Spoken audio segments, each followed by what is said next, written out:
A man's reputation is a fragile thing, easily shattered by the whispers of jealous tongues in the gilded ballrooms of London. For Duke Alaric Thorne, his was already in pieces, a mosaic of tragedy and rumour that left him isolated and cold as the marble statues in his empty halls. They called him the Stone Duke, a man whose heart was buried with his family's fortune and his tragically lost love.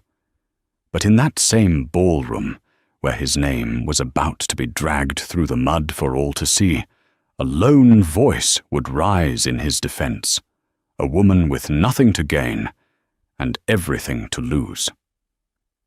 The grand ballroom of Pembroke House was a sea of shimmering silk, glittering jewels, and calculated smiles. 1,000 candles burned in the crystal chandeliers above, their light dancing across the polished marble floor and casting long, flickering shadows that seemed to writhe with the secrets of the London elite. For Miss Beatrice Finch, standing near a potted palm in a gown of modest blue muslin, it felt less like a celebration and more like a battlefield where the weapons were whispered words and the casualties were reputations. She was here as a companion to the Dowager Viscountess Ashworth, a woman whose kindness was matched only by her timidity. It was a position that granted Beatrice access to such opulent events, but tethered her firmly to their periphery. She was an observer by trade and by nature, a silent witness to the intricate power plays of the ton. Her own family, the Finches of Somerset, were respectable, but possessed neither the title nor the fortune to make a splash in this formidable ocean. She was a sparrow in a peacock aviary, and she knew it. From her vantage point, she watched the crowd part like the Red Sea. A hush fell over the cacophony of laughter and string music, a sudden, palpable tension that could only mean one thing. Duke Alaric Thorne had arrived. He stood in the grand archway, a figure carved from shadow and severity. At 30 years of age, he possessed a harsh, arresting handsomeness that his perpetual scowl did little to diminish. His dark hair was impeccably styled, his black tailcoat tailored to perfection. But it was his eyes that held everyone captive. They were the colour of a winter storm, cold, grey, and utterly unreadable. They swept across the room with a look of such profound disdain that several debutantes visibly flinched. The whispers began immediately, a sibilant hiss that slithered through the room. "The Stone Duke," someone murmured nearby. "They say he hasn't smiled since the accident." "Accident?" another voice scoffed. "My dear, it was no accident. He drove his fiancée to her death with his coldness, and his father to an early grave with his recklessness." Beatrice felt a familiar pang of indignation. She had heard the stories, of course. Everyone had. The Thorne family, once one of the most powerful in England, had collapsed under the weight of scandal and financial ruin 5 years prior. The old Duke had died of a heart attack, his vast fortune revealed to be a house of cards. Just weeks later, Alaric's beautiful fiancée, Lady Henrietta Croft, had died in a tragic carriage accident. The popular narrative, spun and embellished in drawing rooms across the country, was that Alaric Thorne's ambition and cruelty were the root cause of it all. He was painted as a villain, a heartless monster who had sacrificed his family and his love for what, exactly? The rumours were never clear on the motive, only on the condemnation. He moved through the ballroom, and the crowd shifted around him, leaving a wide, empty circle in his wake. No one dared approach him. No one met his gaze. He walked with a stiff, proud gait, a king ruling over a kingdom of ghosts, his only companions the ugly rumours that clung to him like a shroud. He eventually came to a stop near the French doors leading to the terrace, his back to the majority of the room, a solitary pillar of defiance. "Look at him," Lady Ashworth whispered to Beatrice, fanning herself nervously. "One would think he enjoys being a pariah." Beatrice studied him. She saw the iron control in his posture, the tight set of his jaw. She saw the isolation. But beneath the cold facade, she thought she glimpsed something else. Not malice, not cruelty. It was a profound, bone-deep weariness. It was the look of a man who had fought a long, losing war, and had finally decided to simply endure the occupation. Her attention was then drawn to a group of men holding court near the champagne fountain. At its centre was Lord Marcus Harrington, a man whose smile was as bright and polished as the buttons on his waistcoat. Harrington was everything Alaric Thorne was not: charming, affable, and universally popular. His family had, coincidentally, profited immensely from the Thorne estate's dissolution, acquiring several key properties and investments at a fraction of their worth. Harrington laughed, a booming sound that drew more people into his orbit. "The Duke graces us with his presence," he announced, his voice carrying across the room. "One must wonder what brings a gargoyle down from his perch. Perhaps he's searching for another fortune to ruin." A wave of cruel, tittering laughter followed. Beatrice's hands clenched at her sides. It was one thing to whisper in corners, another entirely to mock a man so publicly. She saw the Duke's shoulders stiffen almost imperceptibly. He did not turn. He simply stood there, absorbing the blow as if it were a physical thing. Beatrice had a keen eye for character, a skill honed by years of silent observation. She had watched Lord Harrington on many occasions. She saw the way his smile never quite reached his eyes, the subtle flash of contempt he showed for his inferiors, the predatory glint when he looked at a naive young debutante. She did not trust him, and she did not believe the simplistic, black-and-white tale that society had so eagerly consumed about the fall of the House of Thorne. Truth in her experience was rarely so convenient. Tonight, the air in the ballroom was not just thick with perfume and the heat of too many bodies. It was thick with a gathering storm, and she had the distinct and terrifying feeling that Duke Alaric Thorne was its intended target. As Lord Harrington refilled his glass, his eyes fixed on the Duke's rigid back, Beatrice saw a look of malicious intent that sent a shiver down her spine. The battle, it seemed, was only just beginning. The orchestra struck up a new waltz, and the floor filled with a swirl of colourful gowns.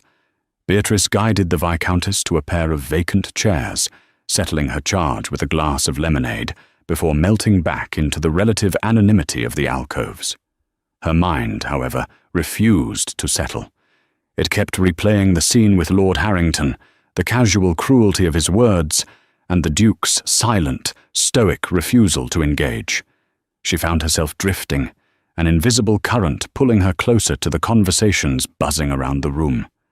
She was adept at the art of being unobtrusive, of appearing to be studying a painting or adjusting her glove while actually listening intently. The subject, invariably, was the Duke. Did you see the look on his face? A woman with a towering feather in her hair said to her companion, utterly unbothered. "It's unnatural. A man with a conscience would show some shame." "He has no conscience, my dear," her friend replied, snapping her fan shut. "He's made of ice and ambition. My husband's solicitor, Mr. Davies, handled a small part of the Thorne estate's liquidation. He said the Duke fought for every last shilling, even as his father's creditors were closing in. He didn't care about the family name, only what he could salvage for himself." Beatrice filed the name away. "Mr. Davies." A solicitor. Solicitors dealt in facts, but those facts could be twisted by the person recounting them. Fighting for every shilling could be seen as greed, or it could be seen as a desperate attempt to hold on to the last vestiges of a legacy. It all depended on the narrator. She moved on, her path taking her near Harrington's circle again. He was now regaling a rapt audience with a more detailed story, his voice pitched for performance. And of course, poor Henrietta Croft was utterly besotted with him, he said, a look of faux sympathy on his handsome face. She refused to see the truth, even when her own brother, Thomas, warned her. Thomas Croft told me himself that Thorne was growing increasingly volatile in the weeks before the end. He was obsessed with a new shipping venture, one that required a massive infusion of capital he no longer had. The pressure was turning him into a tyrant. Beatrice's brow furrowed. She knew Thomas Croft, a man known more for his gambling debts and love of brandy than for his sound judgment. He and Harrington were thick as thieves. It was convenient that Thomas, who had also lost a significant inheritance that was tied up with the Thorne fortune, would be the primary source for this version of events. He demanded she break their engagement, Harrington continued, lowering his voice conspiratorially. He wanted to pursue the heiress to the Berkeley fortune instead. Henrietta was devastated, of course. She fled the house in tears, took the reins of her carriage herself in a distraught state. And the rest is history. He never even attended her funeral. The last detail landed like a stone in a silent pond. A collective gasp went through the ladies in the group. It was the detail that condemned him most of all.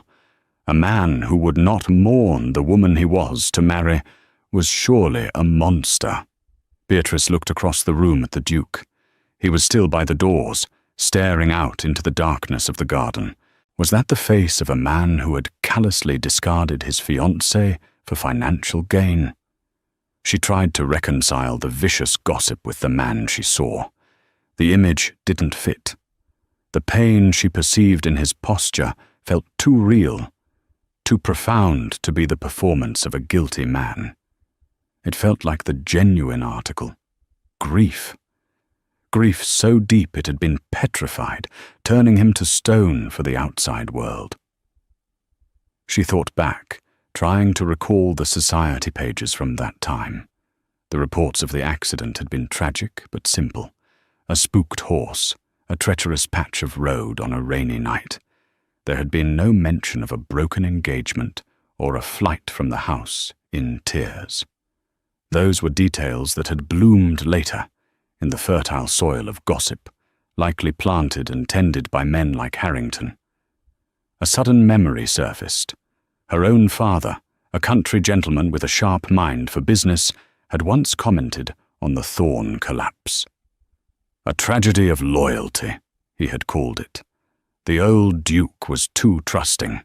He tied his fortune to men who were wolves in sheep's clothing. Alaric tried to warn him, they say, but it was too late. The boy was left to clean up a mess that wasn't of his making. Her father was a shrewd judge of character. He had no stake in London society's games, no reason to lie. His assessment stood in stark contrast to the venom being spewed here tonight. Beatrice's gaze fell upon Harrington once more. He was accepting a glass of whiskey from a footman, his eyes twinkling with triumph. He was not merely recounting gossip, he was conducting it, orchestrating a symphony of slander. And he was building to a crescendo. He wanted more than to just remind people of the scandal. He wanted to cement it as undeniable fact. He was turning public opinion into a weapon, and it was aimed directly at the Duke's heart. She felt a slow burn of anger. It was unjust. It was a public execution of a man's character without a trial, without a defense. She looked at Alaric Thorne again, the lone, dark figure against the glittering backdrop of the party. He had no allies here, no one to speak for him. Society had tried him, convicted him, and sentenced him to a lifetime of isolation. And in that moment, Beatrice Finch, the quiet companion, the invisible observer, felt the stirrings of something dangerous within her. It was a reckless, audacious impulse. It was the urge to do the unthinkable, the urge to speak the truth in a room built on lies. She knew the cost. To defy a man like Lord Harrington, to defend a man like Duke Thorne, was social suicide. For a woman in her precarious position, it was ruin. But as she watched Harrington raise his glass, a malevolent glint in his eye as he prepared for his final, public denunciation, she found that the cost of her silence might be even higher. The convivial hum of the ballroom began to wane as Lord Harrington stepped away from his circle of admirers, moving toward the center of the room. He tapped a manicured fingernail against his crystal glass, the clear, sharp chime cutting through the remaining chatter. One by one, conversations faltered and heads turned in his direction. The orchestra, sensing a shift in the atmosphere, trailed off mid-bar, leaving a heavy, expectant silence. Beatrice's heart began to hammer against her ribs. This was it. The crescendo she had sensed was coming. Harrington's smile was wide and benevolent, a mask of geniality that made him all the more dangerous. "My friends," he began, his voice resonant and carrying easily to every corner of the vast room. "If I may have your attention for just a moment. We are gathered here tonight in the spirit of fellowship and good cheer, celebrating the hospitality of our wonderful hosts, the Pembrokes." He paused, letting his gaze sweep across the assembled guests, a masterful performer working his audience. Every eye was on him. Every ear was waiting. He was the sun around which the social planets of London revolved, and he knew it. Beatrice watched the Duke. Alaric Thorne had finally turned from the terrace doors, his face an impassive mask, his stormy eyes fixed on Harrington. He knew what was coming, too. He stood perfectly still, bracing for the impact. "In such company," Harrington continued, his voice taking on a more somber tone, "we are reminded of the importance of honor, of integrity, of a good name. These are the pillars upon which our society is built. A man is nothing without his honor." His eyes deliberately slid from the crowd and locked onto the Duke. It was a direct and unmistakable challenge. A collective, almost inaudible gasp rippled through the room. This was no longer subtext. It was a declaration of war. "We have all faced hardship," Harrington said, his voice dripping with false sympathy. "We have all known loss. But it is how a man comports himself in the face of such trials that reveals his true character. Does he face his responsibilities with dignity? Does he honor the memories of those he has lost? Or does he, in his greed and pride, cast blame and abandon his duties, leaving a trail of ruin and heartbreak in his wake?" The accusation hung in the air, thick and poisonous. He didn't need to say the Duke's name. Every person in that room knew exactly who he was talking about. Beatrice could see people shifting uncomfortably, ladies hiding their avid expressions behind their fans, men exchanging grim, knowing glances. They were witnesses to a man's public flaying. "So I would like to propose a toast," Harrington declared, raising his glass higher. The crystal caught the candlelight, throwing a fractured, glittering light across his face. "Not to wealth, which can be lost, not to titles which can be tarnished, but to character, to those among us who uphold the values of loyalty and truth, and to the solemn hope that those who have fallen short, those who hide their blackened hearts behind stone facades, will one day face the judgment they so richly deserve." The silence that followed was absolute. It was a profound, suffocating stillness. No one moved. No one spoke. To applaud the toast would be to openly side against a duke, a dangerous proposition, no matter how tarnished his name. To ignore it would be to slight Lord Harrington, an equally perilous social maneuver. They were all trapped, paralyzed by the audacity of the attack. Alaric Thorne stood alone, the target of every stare. His face was pale, but his expression was unyielding. He did not flinch. He did not speak. He simply endured, a lone bastion against a tidal wave of condemnation.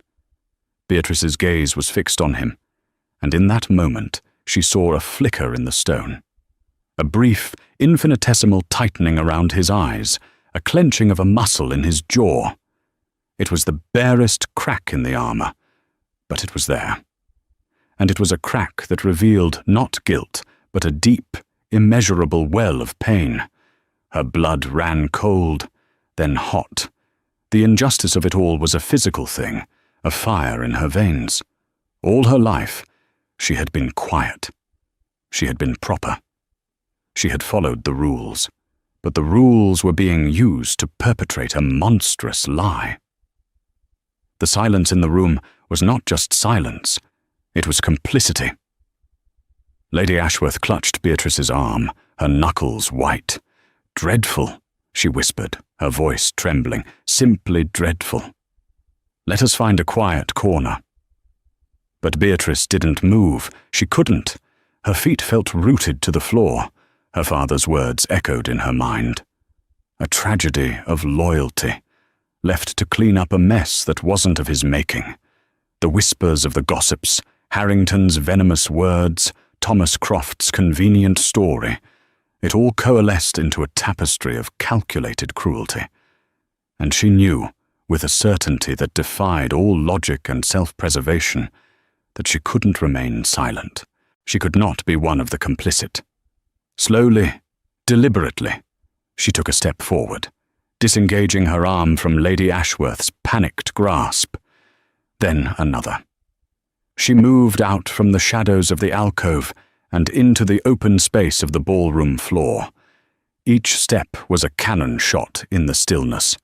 100 pairs of eyes swiveled from the Duke, from Harrington, and landed on her. On Miss Beatrice Finch, the Dowager's unassuming companion in her simple blue dress. A nobody. She stopped in the no-man's land between the accuser and the accused, her heart pounding a frantic rhythm against her ribs. Her mouth was dry. Fear, cold and sharp, pierced through her, but beneath it was a bedrock of conviction. She lifted her chin, took a deep breath, and prepared to set the gilded cage on fire. Beatrice's voice, when it came, was not loud, but it was clear and steady, cutting through the suffocating silence with the precision of a surgeon's scalpel. "Lord Harrington," she said, "your toast is eloquent, but I fear it is built upon a foundation of misinformation." The shock in the room was instantaneous and absolute. Jaws dropped. Fans froze mid-flutter. Lord Harrington himself looked as if he had been struck, his charming smile faltering for the first time. He stared at her, this insignificant woman who had dared to challenge him, with utter disbelief. "I beg your pardon, Miss Finch," she supplied calmly, though her insides were churning. "Beatrice Finch, and I believe a toast to character should be based on truth, not on the convenient and self-serving gossip that has circulated in the wake of a family's tragedy." Murmurs erupted around the room. Who was this woman? What was she doing? Lady Ashworth looked as though she might faint. Harrington quickly recovered, his expression hardening into a look of condescending pity. "Miss Finch, you are clearly overwrought. A lady of your sensitive disposition should not concern herself with such weighty matters." He waved a dismissive hand. "You are mistaken." "Am I?" Beatrice met his gaze without flinching. "You speak of the Duke abandoning his duties. Yet I wonder how many people here know that when the Thorne estate collapsed, it was Duke Alaric who personally saw to it that every tradesman, every servant, every member of his staff was paid their due from his own dwindling personal funds. Many of his father's creditors were members of this very society, who clamoured for their share. But the Duke prioritized the common folk who would have been left destitute. A different kind of murmur rippled through the crowd. This was not a story they had heard. It didn't fit the narrative of a greedy, selfish man. Beatrice pressed her advantage, her confidence growing with every word. "You mentioned the solicitor, Mr. Davies. My own father had dealings with him and found him to be a man easily swayed by the highest bidder. Perhaps a more reliable source would be Mr. Albright, the Thorne family's long-time barrister, who retired to Bath shortly after the old Duke's death. He would attest that for a full year prior to the collapse, the young Mr. Thorne, as he was then, fought desperately to untangle his father from a series of ruinous investments recommended by a trusted friend." She let her eyes drift pointedly towards Harrington, whose face was now a mask of fury. She had no proof, only her father's remembered words and her own intuition, but she delivered the line as if it were established fact. "And as for the tragic death of Lady Henrietta," Beatrice's voice softened, but lost none of its strength. "You paint a picture of a callous, broken engagement. But is it not also true that Lady Henrietta's brother, Mr. Thomas Croft, was deeply in the Duke's debt?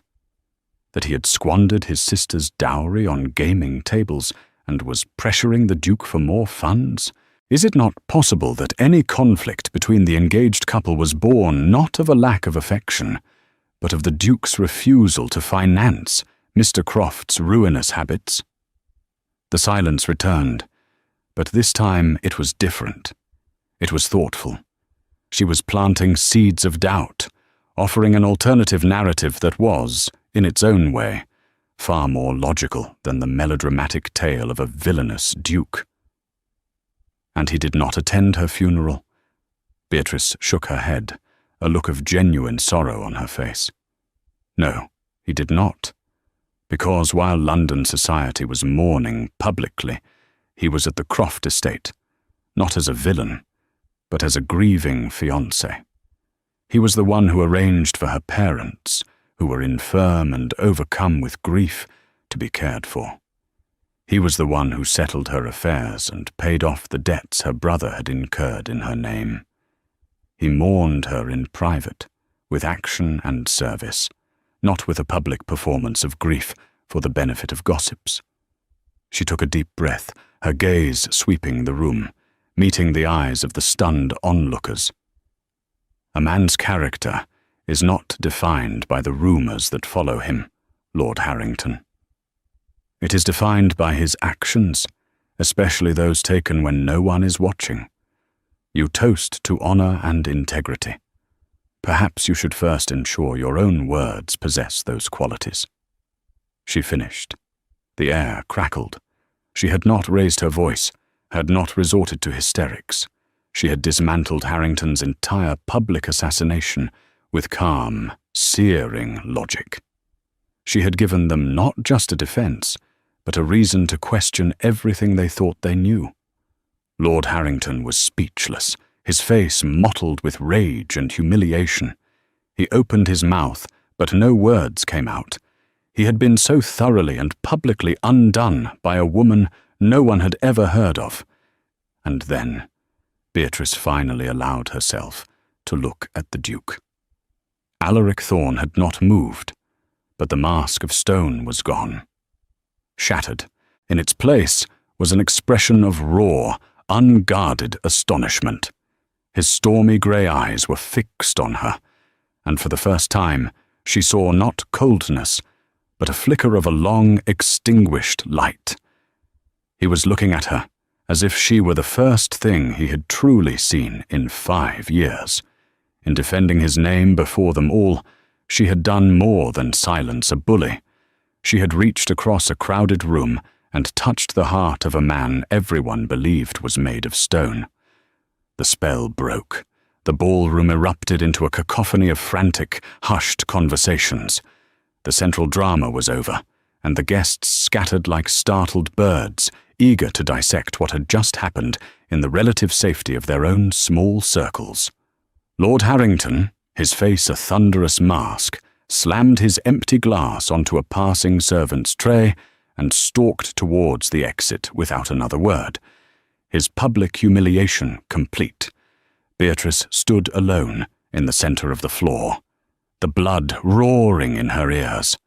The adrenaline that had fueled her began to recede, leaving a terrifying void in its place. What had she done? She had just publicly accused a powerful lord of being a liar and a slanderer. She had defended the most notorious man in London. Lady Ashworth was staring at her with an expression of pure horror, already calculating the social fallout. Beatrice knew her position as a companion was forfeit. No one would employ a woman capable of such a scandalous public display. Her life was, for all intents and purposes, ruined. A tremor of fear, cold and sharp, ran through her. She wrapped her arms around herself, suddenly feeling small and exposed under the weight of 100 scrutinizing stares. She had to leave. She turned, intending to flee the ballroom and find a dark corner in which to contemplate the wreckage of her future. "Miss Finch." The voice was low and resonant, spoken directly behind her. It held a rough, gravelly quality, as if it were unused to being used. She froze. She knew without looking who it was. Slowly, she turned back around to face him. Duke Alaric Thorne stood before her, having crossed the expanse of the room. Up close, he was even more imposing. He was taller than she had imagined, and the severity of his features was more pronounced. The lines of bitterness and grief around his eyes and mouth seemed to have been carved there. But the eyes themselves, those stormy grey orbs, held none of the disdain she had expected. They were searching, intense, and filled with a profound, unnerving confusion. "You will accompany me," he said.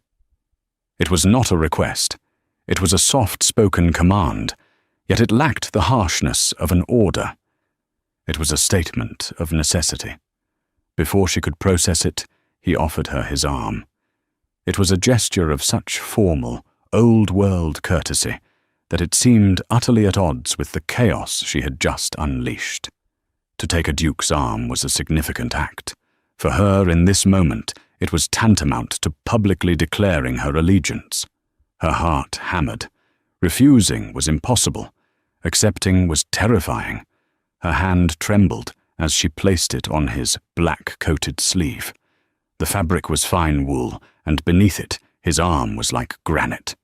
As her fingers made contact, a jolt, like static on a dry day, passed between them. He led her not towards the main exit, but through the French doors he had been standing by earlier, out onto the cool stone terrace. The night air was a relief after the stifling heat of the ballroom. The music and chatter faded to a muted hum, replaced by the gentle rustle of leaves in the Pembroke gardens and the distant clatter of carriages on the street. Moonlight bathed the terrace in a silvery glow, softening the hard edges of the world and of the man standing beside her. He released her arm and walked to the stone balustrade, gripping it with both hands, his knuckles white. He stared out into the darkness for a long moment, his back to her. Beatrice waited, her own fears momentarily eclipsed by a potent curiosity. Finally he spoke, his voice still rough. "Why?" It was the only word he uttered, but it was laden with 5 years of questions, of betrayal, of isolation. Why you? Why now? Why risk everything for a man you do not know? Beatrice chose her words carefully. "Because I do not believe truth should be a casualty of sport, Your Grace.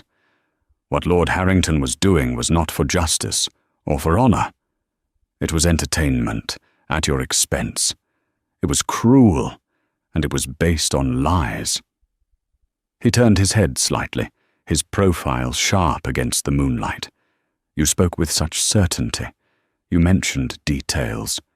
My father's barrister, the servants, Thomas Croft's debts. How could you possibly know these things?" His tone was not grateful. It was suspicious, laced with the ingrained distrust of a man who had been betrayed by everyone he had ever trusted. He thought she was part of some new, elaborate scheme. "I am an observer, Your Grace," she answered honestly. "I listen. My father once spoke of your efforts to warn your own father about his investments.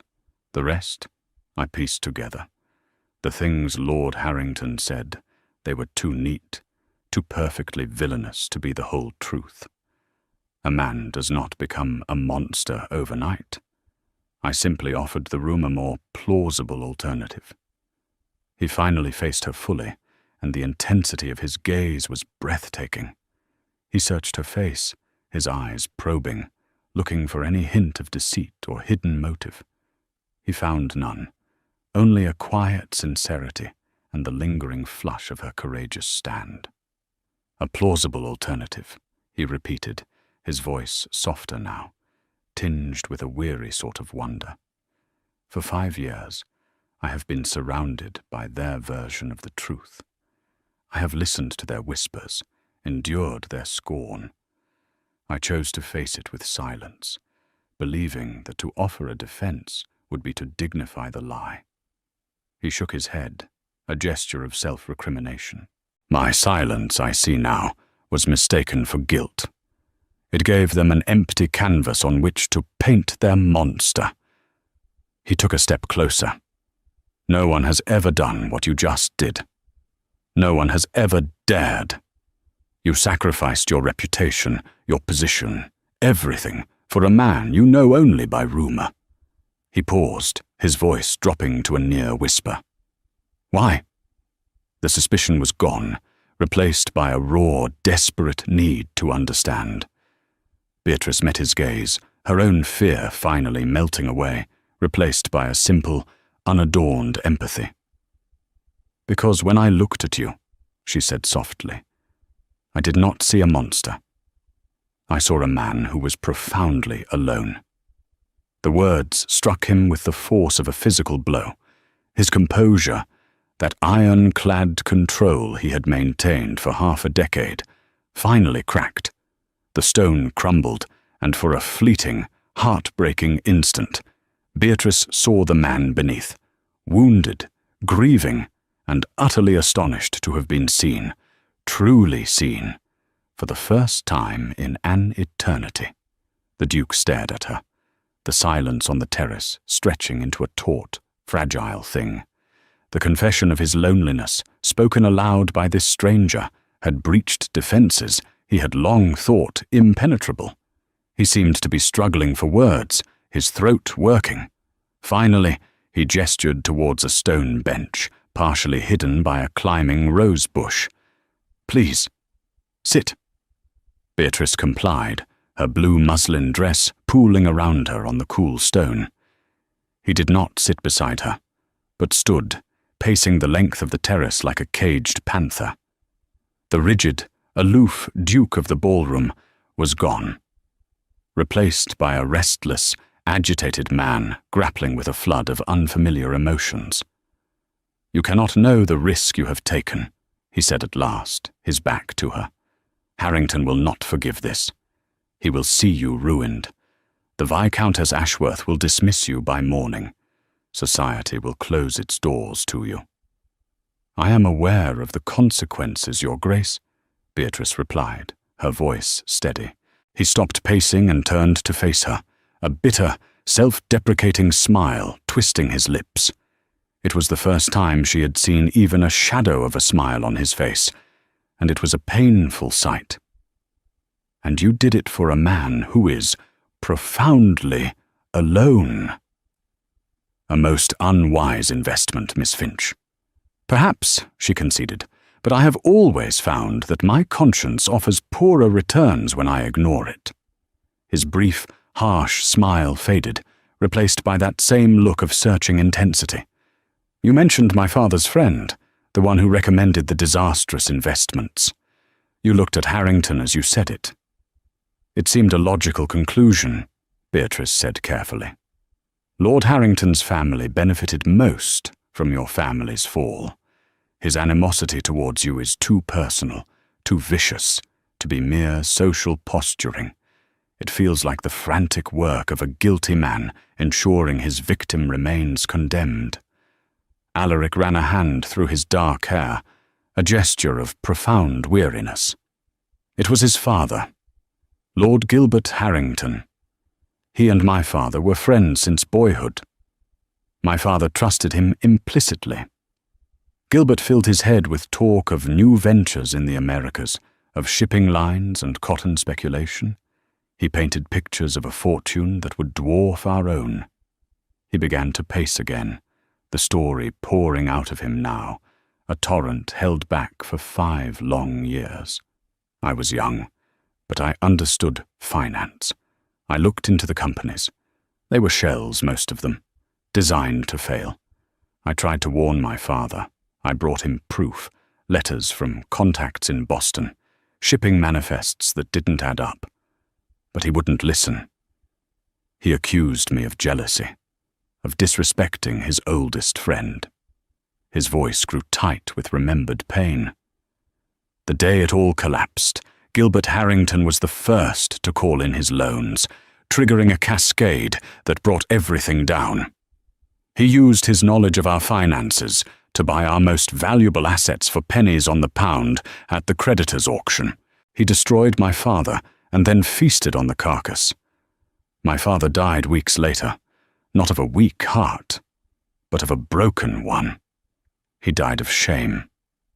Beatrice listened, her own heart aching with a sorrow she had not expected to feel. This was the truth, so much more complex and tragic than the one-dimensional caricature society had created.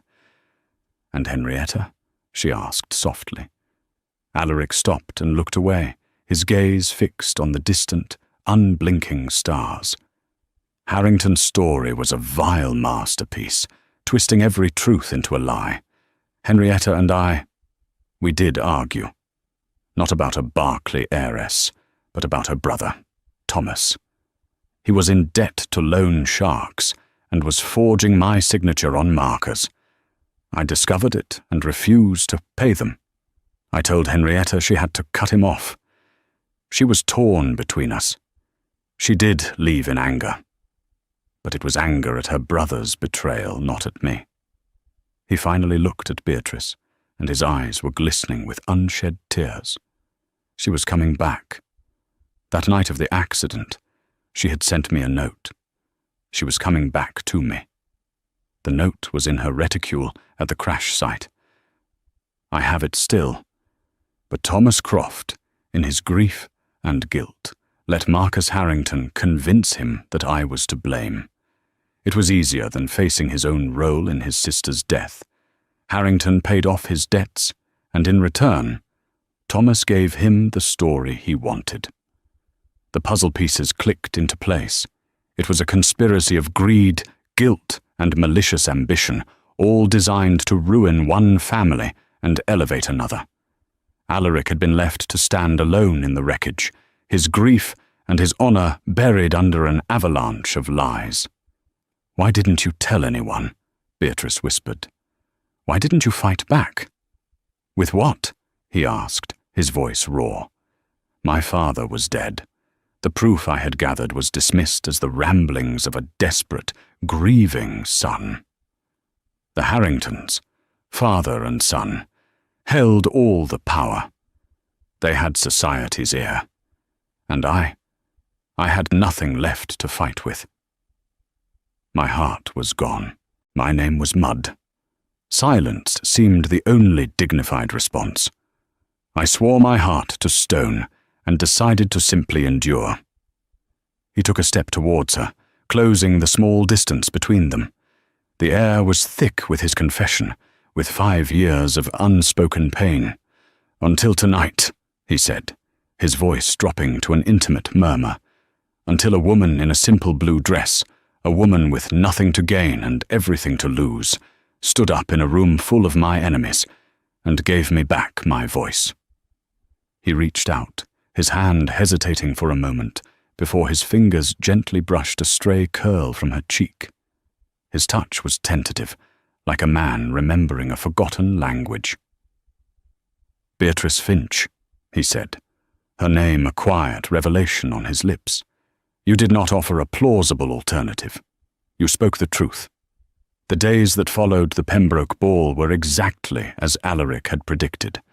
A terse, cold note arrived the next morning from Viscountess Ashworth, informing Beatrice that her services were no longer required and that her belongings would be sent to her family's modest London lodgings.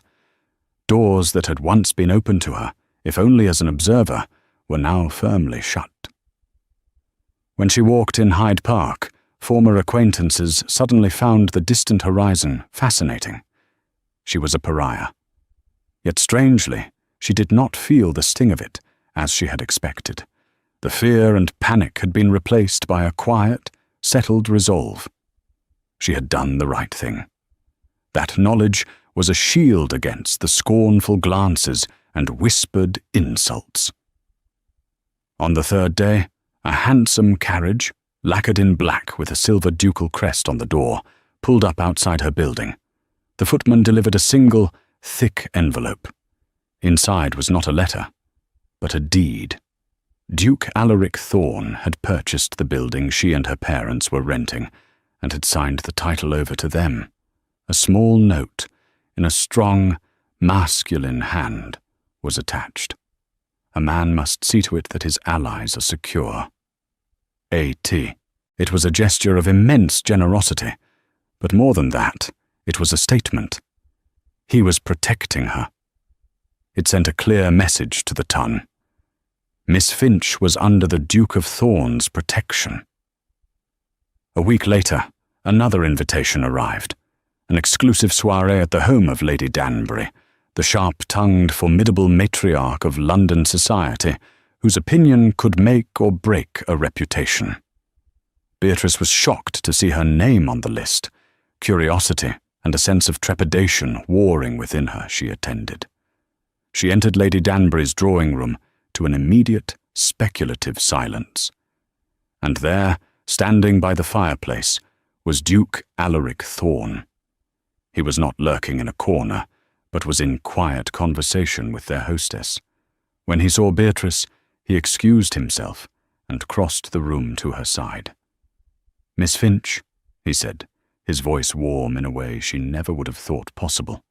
He took her hand and, to the astonishment of everyone watching, raised it to his lips. "I am glad you came." Lady Danbury glided over, her eyes twinkling with shrewd intelligence. "So this is the little sparrow with the eagle's voice," she said, looking Beatrice up and down. "Caused quite a stir, didn't you? I detest Harrington. Always have. Too much tooth in his smile. It took a woman of sense to finally call him out on his nonsense." With that pronouncement, the matter was settled. If Lady Danbury approved, then society, however reluctantly, would follow. Over the next few weeks, Alaric became a quiet but constant presence in Beatrice's life. There were no grand, public gestures of courtship. Instead, he would appear at her door for walks in the city's quieter squares. He brought her books he thought she would enjoy, and listened, truly listened, as she spoke of her life, her thoughts, her dreams. He told her of his own struggles, of the monumental task of rebuilding his family's finances. He revealed that her public defense had done more than just salvage his pride. It had prompted the retired barrister, Mr. Albright, to come forward from Bath. Armed with Beatrice's words and his own conscience, he provided Alaric with affidavits and letters from the old Duke that proved Gilbert Harrington's deliberate fraud. A legal battle was brewing, one Alaric was now confident he could win. Her act of defiance had not just been a social victory, it had been the key that unlocked the path to his legal vindication. One cool autumn evening, he took her to the London Observatory. They stood in the quiet darkness, looking through the massive telescope at the distant, glittering stars. "I spent years looking at the world like this," he said, his voice a low rumble beside her. "As a collection of cold, distant objects, moving in predictable, meaningless patterns. I felt I was one of them. A dead star collapsed in on itself. He turned to face her, his features illuminated by the soft glow of a nearby gas lamp. The harsh lines on his face had softened. The perpetual storm in his eyes had calmed, revealing a deep, clear grey. "You changed that, Beatrice," he said, his voice thick with an emotion he no longer tried to hide. "You looked at me and saw not a ruin but a man. You defended my name when I had forgotten it was worth defending. You reminded me that a heart is not meant to be stone. It is meant to feel." He reached out, his hands gently cupping her face. "I swore my heart was buried and turned to stone. But I was wrong. It was merely waiting for you." He lowered his head and kissed her. It was not a kiss of desperate passion, but of profound, breathtaking gratitude. It was a kiss that tasted of second chances, of silent promises, and of a love that had been born in the most unlikely of places, in a moment of reckless courage, in a voice that dared to speak truth in a silent room. The Stone Duke was no more. In his place stood Alaric Thorne, a man who had been pulled back from the brink, his heart no longer made of stone, but of flesh and blood, beating in time with the quiet, courageous woman who had dared to defend him before them all. 6 months later, the ballroom at Danbury House glittered with an even greater brilliance than the one at Pembroke House had. When Duke Alaric Thorne entered, there was no parting of the crowd, no hush of fear and scorn. Instead, smiles turned their way, and esteemed guests nodded in greeting. On his arm, radiating a quiet confidence that was entirely her own, was his fiancée, Miss Beatrice Finch. Her dress was of deep sapphire silk, a betrothal gift from the Duke, and on her hand a diamond glittered with the fire of a captured star. The whispers that followed them now were of a different sort entirely. They spoke of the spectacular downfall of the Harringtons, whose web of deceit and fraud had been publicly unravelled in a court of law, thanks to the Duke's relentless pursuit of justice. Lord Harrington and his father were disgraced, their ill-gotten gains seized, their names now the ones spoken with contempt. The truth, once given a voice by Beatrice, had proven to be an unstoppable force. Lady Danbury tapped Alaric's arm with her fan as they passed. "Well, Thorne," she said, her sharp eyes twinkling, "you look less like a thundercloud and more like a man these days. It seems you found a foundation worth building on." Her gaze shifted to Beatrice, a look of genuine admiration in her eyes. "Well done, my dear. You proved that one decent voice is louder than a chorus of fools." Later, Alaric led Beatrice to a quiet balcony overlooking the moonlit gardens, a deliberate echo of the night that had changed everything. He took her hands in his touch warm and sure. "Do you remember what you said to me on the terrace that night?" he asked, his voice a low, intimate murmur. "You said you saw a man who was profoundly alone." "I remember," she whispered. "I was," he admitted. "I was the last stone of a ruined castle, standing against the wind. But a single stone cannot be rebuilt. It needs a keystone, the one that holds all the others together, that gives the arch its strength." He reached into his waistcoat and pulled out a simple, elegant platinum band. "You are my keystone, Beatrice. You gave my life structure again. You gave my name its honor. You gave my heart a home." He slid the wedding band onto her finger, nestled against the diamond. It was a perfect fit. The Stone Duke was a ghost, a memory. In his place stood a man, whole and healed, looking at the woman who had not just defended his name, but had rebuilt his world. What a journey of courage, truth, and the incredible power of one person's voice to change a destiny. Beatrice Finch proved that true strength isn't found in titles or wealth, but in the conviction to stand for what is right, even when standing alone. She saw the man behind the monster, and, in defending him, found a love that thawed a frozen heart. If this story of defiance and unexpected love moved you, please show your support by hitting that like button. Share it with someone who loves a tale of justice and romance. And don't forget to subscribe for more stories that will capture your heart. What was your favorite moment? Let us know in the comments below. We love hearing from you and can't wait to bring you the next great adventure.